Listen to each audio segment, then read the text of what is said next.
ये चार्जशीट नहीं है, ये मोदी सरकार का डर है। राहुल गांधी जी से भय है, भपकियों से डरने वाले नहीं है, दबने वाले नहीं है। ये फर्जी केस और जो इन फर्जी लोगों ने लगाया है उससे राहुल गांधी ना पहले डरे थे ना अब डरेंगे। उन्हें दिखाते हैं कि हम सबसे बड़े पाक साफ हैं और भारतीय जनता पार्टी के सब नेता एकदम पाक साफ है, बाकी सब भ्रष्टाचारी हैं। अब ये भारतीय जनता पार्टी नहीं, भ्रष्टाचारी जनता पार्टी हो गई है। नमस्कार, आप देख रहे हैं 4 PM में आपके साथ नफीसा खान। इस वक्त मैं कांग्रेस मुख्यालय में खड़ी हूं, जहां कांग्रेस के कार्यकर्ताओं का बड़ा प्रदर्शन हो रहा है। न केवल कार्यकर्ता हैं बल्कि कांग्रेस पार्टी के तमाम बड़े लीडर्स भी इस वक्त इस प्रदर्शन में शामिल हैं। दरअसल पूरा मामला ईडी की चार्जशीट के बाद शुरू होता है। ईडी ने नेशनल हेराल्ड मामले में सोनिया गांधी और राहुल गांधी के नाम समेत चार्जशीट दाखिल कर दी है। 25 अप्रैल को इस पूरे मामले को लेकर कोर्ट में सुनवाई होनी है, लेकिन उससे पहले ही कांग्रेस पार्टी का यह आरोप है कि राजनीतिक तौर पर बदला लेना चाहती है भाजपा, इसीलिए सब कुछ डराने और धमकाने की राजनीति की जा रही है। अब सवाल ये है कि क्या ये भ्रष्टाचार पर प्रहार है या फिर वाकई ही बदला लेने के लिए सारी कार्रवाई की जा रही है। मेरे साथ तमाम कार्यकर्ता जुड़ चुके हैं, उनसे समझते हैं कि क्या कुछ इस एक्शन को लेने के बाद उनकी राय है। सर, आज आप प्रदर्शन कर रहे हैं क्योंकि ईडी ने बड़ा एक्शन लिया है। अभी तक लंबे समय तक ये पूरा केस लटका हुआ था, लेकिन अब चार्जशीट दाखिल हो चुकी है। क्या कुछ कहना चाहेंगे इसमें? देखिए, चार्जशीट नहीं है, मोदी सरकार का डर है, राहुल गांधी जी से भय है। और मैं समझता हूँ कि मुझे इनकी इस नियत पर, इस हरकत पर, इस गीदड़ भपकी पर रामधारी सिंह दिनकर की 4 लाइनें याद आती है कि सूरमा नहीं विचलित होते, क्षण एक नहीं धीरज खोते, विघ्नों को गले लगाते हैं, कांटों में राह बनाते हैं। तो राहुल गांधी वो सूरमा है जो इनके बिछाए सब कांटों में राह बना देंगे और इनकी गीदड़ भपकियों से डरने वाले नहीं है, दबने वाले नहीं है। ये फर्जी केस और जो इन फर्जी लोगों ने लगाया है उससे राहुल गांधी ना पहले डरे थे ना अब डरेंगे। मैं आगे शुरुआत करूं चर्चा की। आपने शायरी से, लाइनों से शुरुआत की, तो मोदी जी भी कसम खाया करते थे कि मोदी कसम खाता है भ्रष्टाचारियों को जेल में भेजेंगे। तो एक के बाद एक प्रतिक्रिया ये जो सामने आ रही है बीजेपी नेताओं की, तो उसी मामले में जेल में जाएंगे सारे भ्रष्टाचारी। देखिए, भ्रष्टाचारी तो नारायण राणे जेल में जाने चाहिए थे, अजीत पवार जेल में जाने चाहिए थे, और जिनसे गठबंधन कर लिया, जिनको अपनी वॉशिंग मशीन में डाल करके उनको फिल्टर करके बाहर निकाल दिया और पवित्र पाक साफ हो गए, सबसे पहले तो वो भ्रष्टाचारी जेल में जाने चाहिए थे। भ्रष्टाचारी भाजपा ने अपने अंदर ले लिए। अब ये भारतीय जनता पार्टी नहीं, भ्रष्टाचारी जनता पार्टी हो गई है। ये भ्रष्टाचारी पार्टी आज अपने आप को पाक साफ बताए तो ये अच्छा नहीं लगता। और भ्रष्टाचार की बातें नरेंद्र मोदी जी के और भाजपा के नेताओं के मुंह से शोभा नहीं देती। तो क्या जो सुर में सुर मिलाए वो वॉशिंग मशीन में धुल जाए? बिल्कुल, वॉशिंग मशीन है इनके पास, मोदी पाउडर है। मोदी के पाउडर में, डिटर्जेंट पाउडर में जो धुलेगा वो इस सफेदी की चमकान में पाक साफ हो जाएगा, पवित्र हो जाएगा। और बिल्कुल ये लोग उसको भ्रष्टाचार मुक्त कहते हैं कि जो भ्रष्टाचार से मुक्त हो गया, भाजपा में आ गया, हमारे साथ आ गया, भ्रष्टाचार से मुक्त हो गया। लेकिन राहुल गांधी जी डरने वाले नहीं है, वो डटने वाले नेता हैं। इन अंग्रेजों के मुखबिरों के सामने ना वो डरेंगे और ना ही दबेंगे। आवाज लड़ाई उठाते रहेंगे, सदन में भी दहाड़ते हैं, सड़क पर भी दहाड़ेंगे। इससे पहले भी इन्होंने कोशिश की है, ये नाकाम रहे हैं, आगे भी नाकाम रहेंगे। लेकिन जब आप कह रहे हैं कि डरते नहीं हैं, तो डरो मत ना, कार्रवाई होने दो, जांच पड़ताल होने दो, इतना प्रदर्शन क्यों करना? देखिए, डर नहीं रहे, राजनीतिक कार्रवाई हो रही है तो राजनीतिक प्रदर्शन भी होगा।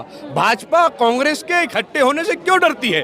भारतीय जनता पार्टी, मोदी जी ने आज हमारे कार्यालय से बाहर हमें नहीं निकलने दिया जा रहा है। इनकी इस पुलिस ने बैरिकेडिंग कर दी है बाहर, हमारे को बाहर तक नहीं जाने दे रहे हैं। कारण क्या है? आप क्यों इतने डर रहे हैं? भाजपा बदले की राजनीति करेगी, राजनीतिक कार्रवाई करेगी तो उसके खिलाफ राजनीतिक प्रदर्शन भी होगा। कांग्रेस का कार्यकर्ता और देश के करोड़ों लोग आज सड़कों पर राहुल जी के समर्थन में आए, वो इनको बख्शेंगे नहीं, इनको छोड़ेंगे। बात और बताइए कि बिहार में चुनाव है सर, क्या और आरजेडी और कांग्रेस की मीटिंगें चल रही हैं, इसीलिए तमाम चीजें की जा रही हैं, एक्शन जो लिया जा रहा है। ये तो मीडिया के जरिए लोगों के बीच में एक विचारधारा भी बन चुकी है कि जब इन्होंने देखा कि बिहार की राजनीतिकरण समीकरण जो है बदल रहे हैं और बिहार में आरजेडी और कांग्रेस की मीटिंग के बाद एक ऐसा नया गठबंधन मिलके आ रहा है कि जो बिहार की राजनीति को पूरी तरह से बदल देगा, उसी के बाद एकदम से ईडी सीबीआई की जो है इन्होंने बैठ के बुलाते हैं और इनकी जो मशीनरी है उसका दुरुपयोग करते हैं। अभी आपने एक भाई से पूछा था कि आप डर क्यों रहे हैं। देखिए, डरो मत का नारा राहुल गांधी जी ने दिया है, और अगर डरते होते तो आज से 3 बार पहले भी ईडी ने राहुल गांधी जी को सम्मन किया, बुलाया,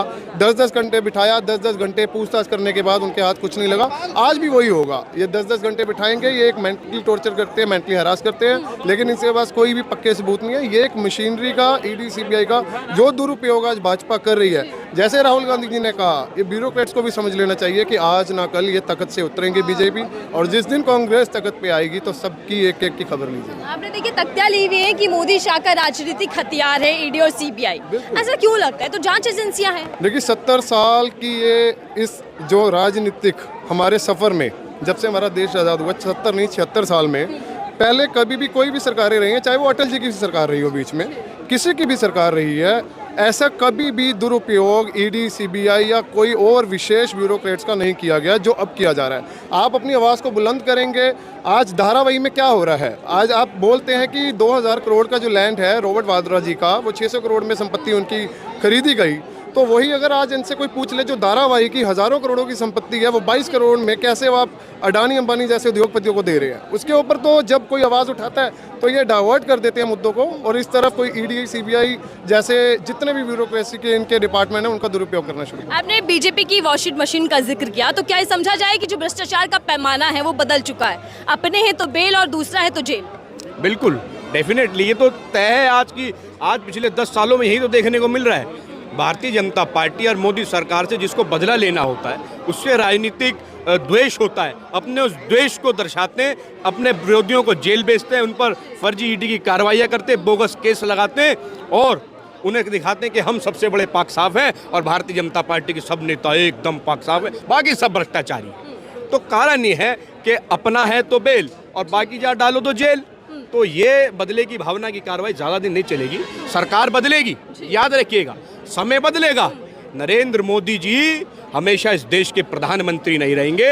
और मैं कह देना चाहता हूं उन अफसरों को भी जो सरकारी नौकरी से ज़्यादा सरकारी पिट्ठूगिरी कर रहे हैं, उनकी पिट्ठूगिरी का भी जवाब दिया जाएगा जिस दिन सरकार बदलेगी। नरेंद्र मोदी सब दिन प्रधानमंत्री नहीं रहेंगे। जिस दिन कांग्रेस की सरकार आएगी, सत्ता भी बदलेगी, समय भी बदलेगा, यही दौर होगा, यही देश होगा, यही ईडी होगी, यही अधिकारी होंगे। इस बार शिकंजा जो है वो गांधी परिवार पर है, तो क्या मुश्किलें बढ़ने वाली नहीं है? देखिए, गांधी परिवार पर शिकंजा नहीं कसा जा सकता। गांधी परिवार वो परिवार है जो गोरों से नहीं डरा, वो इन चोरों से भी नहीं डरेगा।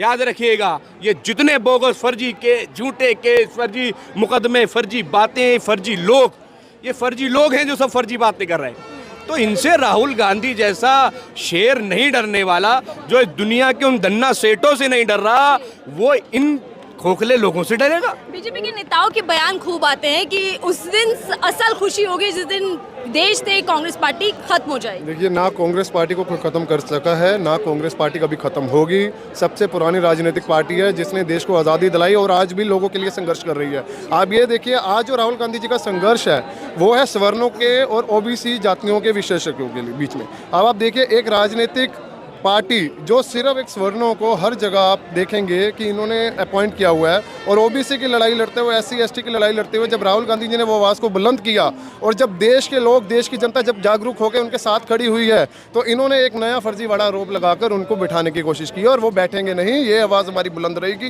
पहले भी थी और आगे भी चलती रहेगी। ठीक है, मैं और लोगों से जुड़ती हूँ। उससे पहले आपसे, आप हमेशा पीएम मोदी के भाषणों को बहुत सुनते हैं, मैंने अक्सर आपसे बात की है, उन्हीं के अंदाज में उन्हीं को चुनौती देनी हो तो क्या कुछ कहना चाहिए? उन्हीं को चुनौती, मोदी जी का अंदाज अब बोरिंग हो गया है, पुराना हो गया है, देश भी बोर हो गया है।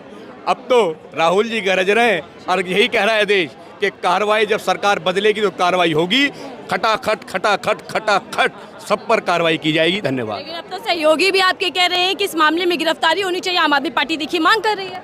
देखिए, गिरफ्तारी जो कोर्ट में ईडी गई है, कोर्ट में जो चार्जशीट दाखिल हुई है उस पर कार्रवाई होगी, लेकिन बोगस केस है। इस केस में 12 साल पुराना केस है, ना कोई कैश का लेन देन है, ना प्रॉपर्टी का कोई ट्रांसफर है, उस पर बेफजूल बातें, बोगस केस लगा करके तंग करने के लिए, छवि को धूमिल करने के लिए केवल ये कार्रवाई है और कुछ नहीं। धन्यवाद। आप क्या कुछ कहना चाहेंगे राहुल मैं गांधी? अपना एक पॉइंट रखना चाहता हूँ। आपने देखा होगा गुजरात कोर्ट, जब सांसद राहुल गांधी की इन्हीं चोरों ने कोशिश करी थी कि सांसदी चली जाए, सबसे ज़्यादा 2 साल की सजा हो जाए, इसी बीजेपी ने कोशिश करी थी।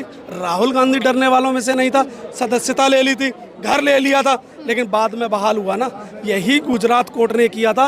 और जब सुप्रीम कोर्ट हाई कोर्ट गए तो मुंह की खानी पड़ी। इसी राहुल गांधी के पीछे उत्तर प्रदेश में इन्होंने सदस्यता, राहुल गांधी की नागरिकता पर सवाल उठाया। उस वकील को आज 6 महीने की सज़ा और 3 साल का टर्मिनेटर हो गया है। तो आप ये देखिए कितना गांधी परिवार के पीछे पड़ेंगे। इनको पता है कि राहुल गांधी अगर छींक भी मारे तो भाजपा पूरी की पूरी नंगी नाचने लगती है। तो आप ये उम्मीद कर रहे हैं कि पूरा मामला अदालत में टिक नहीं पाएगा?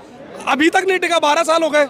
आप ये देखिए कोर्ट केस बंद हो गया था ना, फिर 2021 में 55 60 घंटे आपने पूछ लिया। अगर आपको कुछ मिलता तो उसी टाइम अरेस्ट कर लेते, उसके बाद नहीं मिला। आपको याद होगा DK शिव कुमारन को इन्होंने बंद रखा, उसके बाद कुछ नहीं निकला।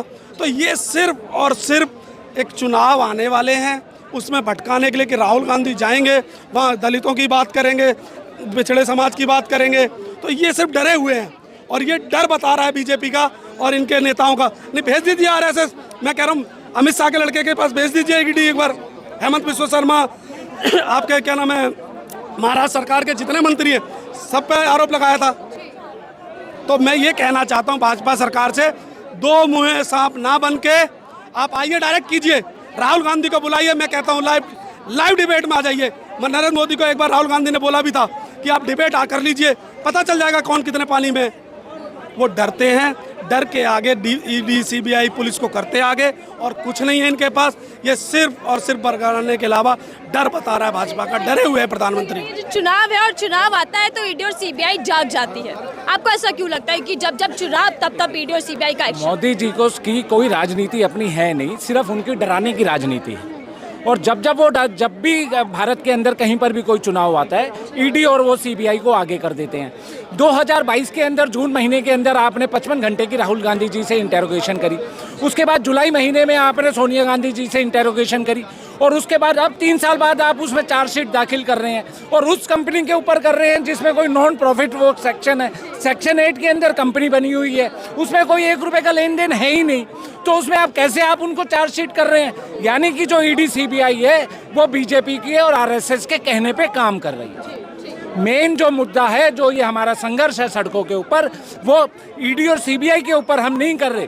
हम टाइमिंग को देखिए, जब ये जो इनकी टाइमिंग है ना, ED और CBI का इस्तेमाल करके ये राहुल गांधी जी को डराना चाहते हैं। आप बोलते हैं राहुल गांधी जी को अरेस्ट कर लेंगे। अरे राहुल गांधी जी को अरेस्ट करने के लिए आपको वापस उस महात्मा गांधी के दौर में जाना पड़ेगा और इतनी जेल आंदोलन भर देंगे हम। आपने अभी भारत जोड़ो आंदोलन देखा था, उसमें लोगों ने बोला था कि जिसने महात्मा गांधी की दांडी मार्च नहीं देखा वो राहुल गांधी का जाके भारत जोड़ो यात्रा देख ले। हम दिखाएंगे आपको फिर दोबारा से कि कैसे जेल भरो आंदोलन होते हैं और आज़ादी कैसे ली थी और इन भ्रष्टाचारियों से इस देश को आज़ाद हम दिलवाएंगे। एक एक कांग्रेस जन दिलवाएगा। देशव्यापी आप लोग ED का दफ्तर घेरने वाले हैं आज, लेकिन देखिए बाहर तो पुलिस बल बड़ी संख्या में तैनात है, कार्यालय से बाहर निकलने नहीं दिया जा रहा आप लोगों को। देखिए, जब कांग्रेस का वर्कर घर से निकलता है ना तो वो ये परवाह नहीं करता आगे पुलिस खड़ी है या बैरिकेडिंग लगा हुआ है। आप देखते रहिए, बैरिकेडिंग भी तोड़ के हम आगे जाएंगे और धरना प्रदर्शन करेंगे। ये लोग तो डिटेन कर लिया जाएगा। कोई बात नहीं, डिटेन कर लेगा। कब तक डिटेन करेगा? हम ये जताना चाहते हैं देश को, जब जब इलेक्शन आता है तब ये मोदी डर के ED को आगे करता है। अगर राहुल गांधी की गिरफ्तारी होती है तो तमाम कार्यकर्ता क्या जेल भरो आंदोलन छेड़ देंगे? बिल्कुल जाएंगे जेल में, क्या दिक्कत है? हम गला भी कटवा लेंगे राहुल गांधी के पीछे। तो राहुल गांधी जी की अगर गिरफ्तारी ये लोग करते हैं तो दिल्ली के अंदर क्या पूरे देश के अंदर जेलों के अंदर कमियां हो जाएंगी और पूरा देश, पूरी कांग्रेस पार्टी एकजुट होकर के और जेल भरो आंदोलन करेगी।